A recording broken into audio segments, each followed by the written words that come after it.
जिस दिन मुसलमान पढ़ना चालू कर देगा ना, इकरा को चरितार्थ कर देगा ना, इकरा बिस्मी रब्बिकल्लज़ी खलक, पढ़ो अल्लाह के नाम पर जो तुम्हारा निर्माता है, उतनी बड़ी कसम कुरान ने दी है, फिर भी मुसलमान नहीं पढ़ता है। इसलिए ऐसे जाहिल दरिंदों के इब्लीस खब्बीसों की चाल में मुसलमान आ जाता है। तौकीर रज़ा बदमाश आदमी है।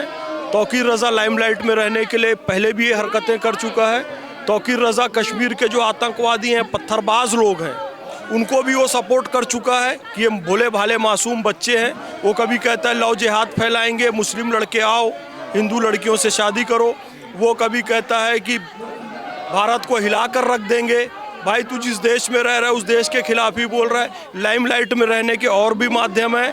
अगर आप अच्छा काम करोगे, मोहब्बत का काम करोगे तो भी लाइमलाइट में आओगे। वो लाइमलाइट में आने देश को तोड़ने वाली बात करता है। सरकार को चाहिए कि उसको अंदर करे, उस पर केस लगाए, देशद्रोह का केस लगाए, राजद्रोह का केस लगाए। तौकीर रज़ा की विचारधारा से हम बिल्कुल सहमत नहीं हैं।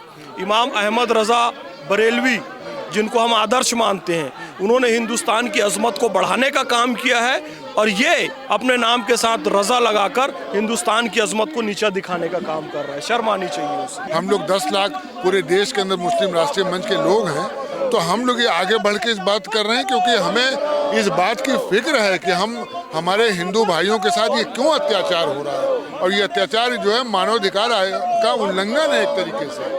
आप नारे सुन सकते हैं कि हिंदुओं पर अत्याचार बंद करो और होश में आओ, और भी हमारे मीडिया जो है बंधु वो उनके साथ में है।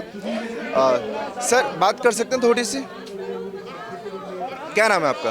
सैयद रज़ा हुसैन रिजवी। राष्ट्रीय मंच, मुस्लिम राष्ट्रीय मंच जैसे मेंशन है, लेकिन तादाद बड़ी कम है। आज ऐसा है कि पूरे देश में प्रोग्राम हो रहा है, पूरे देश में प्रोग्राम हो रहा है। आज मानवाधिकार दिवस पर मुस्लिम राष्ट्रीय मंच ने तय किया है कि 10 जो है दिसंबर से 16 दिसंबर तक पूरे देश में हम लोग प्रोग्राम करेंगे। जंतर मंतर पे हमारे स्टेट के, जैसे मैं उत्तर प्रदेश से आया हूँ, कई लोग महाराष्ट्र से हैं, तो मैं राष्ट्रीय संयोजक हूँ उत्तर प्रदेश उत्तराखंड का प्रभार मेरे पास है। तो ऐसे जो बड़े कार्यकर्ता हैं वो यहाँ इकट्ठा है जंतर मंतर पे।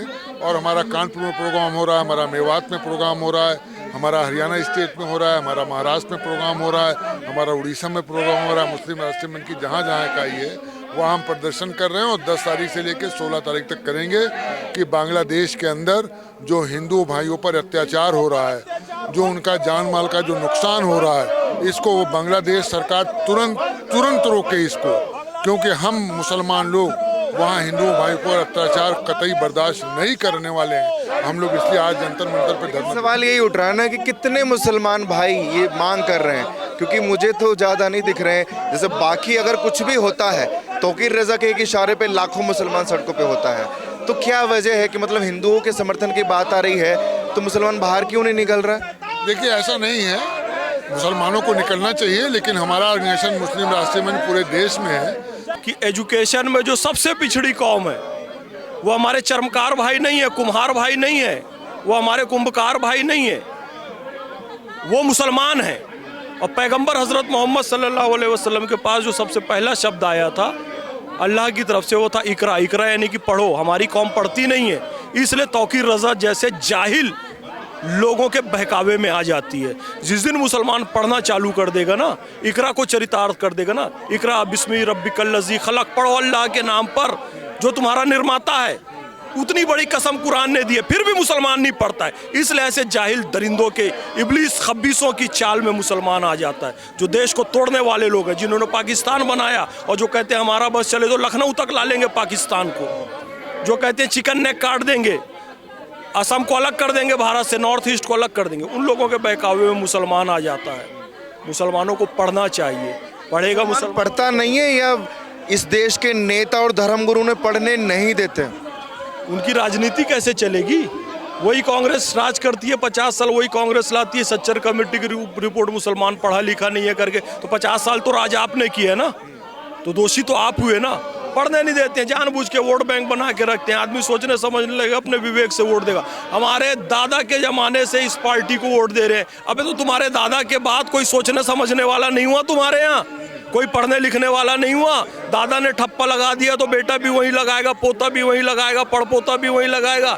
ये कौन सा नियम? मानसिक गुलाम बनाया गया, इसलिए मुसलमानों को पढ़ने नहीं दिया गया। राजनीतिक गुलाम बनाने के लिए। गुलाम। अच्छा, एक बड़ी खूबसूरत चीज़ है ये कि भारत का मुसलमान भी विरोध कर रहा है बांग्लादेश के खिलाफ, लेकिन इस देश का विपक्ष अभी भी आवाज़ नहीं उठा रहा है। उन्हें संबल तो बड़ा दिखाई दे रहा है, राहुल गांधी की बात करें या अखिलेश यादव की बात करें, लेकिन बांग्लादेश पर कोई टिप्पणी नहीं कर रहा है। देखिए, ये राहुल गांधी, अखिलेश, सोनिया, खड़गे और ये केजरीवाल और इस तरह के जो तमाम नेता हैं ना, ये केवल और केवल तुष्टीकरण की राजनीति करते हैं।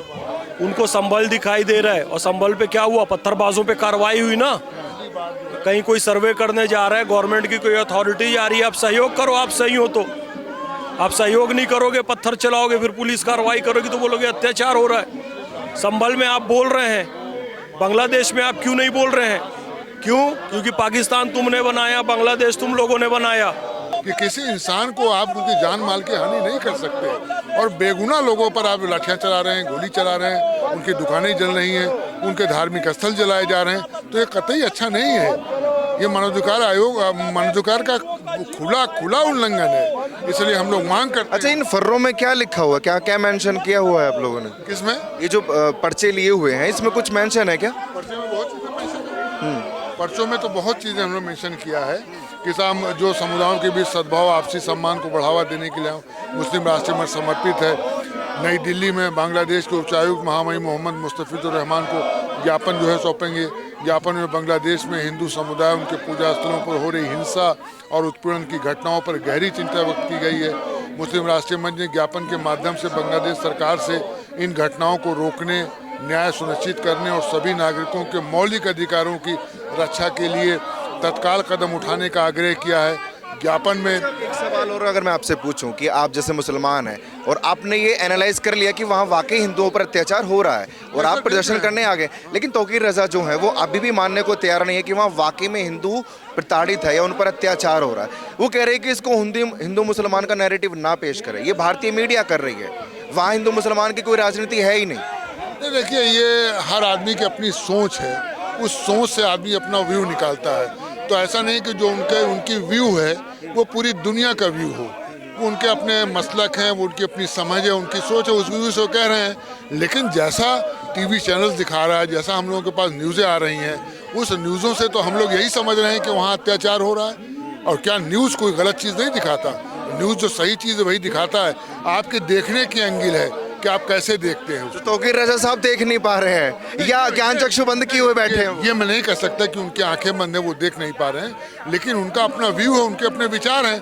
हर आदमी के विचार जो बनते हैं, जो उस धारणा से बनते हैं जिनके साथ वो जुड़े रहते हैं। और धर्म के नाम पे बनाया, और वो स्टेट फेल हो चुका, जीडीपी में फेल है, आर्थिक स्थिति में फेल है, वहाँ खुशहाली में फेल है, महिलाओं पर शिक्षा को लेके वो देश फेल है, खाने को वहाँ पर लाले पड़े हुए हैं। तुम्हारा बनाए हुए स्टेट फेल हो चुका है, तो इसलिए तुम उस पर बोलोगे नहीं। वहाँ पर हिंदुओं पर कत्लेआम हो रहा है, और हिंदू कभी भी इनकी प्रायोरिटी में रहा नहीं है। हिंदुओं को लोग हमेशा तोड़ के रखने की कोशिश करते हैं, मुसलमानों को जाहिल रखते हैं, पढ़ने नहीं देते हैं, हिंदुओं को धर्म जाति के नाम पर तोड़ के रखते हैं। इनकी पॉलिसी है। वहाँ हिंदुओं पे बोलेंगे तो इनकी राजनीति खत्म हो जाएगी, इसलिए नहीं बोलते। और शर्म आनी चाहिए, इंसानियत भी कोई चीज़ है यार। यदि बांग्लादेश में कुछ ऐसा हो रहा है तो विपक्ष को भी बोलना चाहिए, हर चीज़ में राजनीति नहीं करनी चाहिए। अच्छा खान साहब, एक अगर मैं छोटा सा सवाल स्पष्ट शब्दों में पूछूं, क्योंकि दो पक्ष हैं, एक पक्ष कह रहा है कि वो पीड़ित हैं और एक पक्ष कह रहा है कि वो पत्थरबाज हैं। आप एज ए मुसलमान सबसे पहले उनको क्या बोलेंगे, पीड़ित या पत्थरबाज? ये मुसलमान सांप्रदायिक नेताओं के बहकावे में ना आए। जब पत्थर चलते हैं, जब गेहूं पिसता है तो उसके साथ धुन भी पिसता है। कुछ बेकसूर भी है, निश्चित बेकसूर है, लेकिन आप उनके बहकावे में आके पत्थरबाजी करोगे तो जो बेकसूर है वो भी टारगेट में आएगा।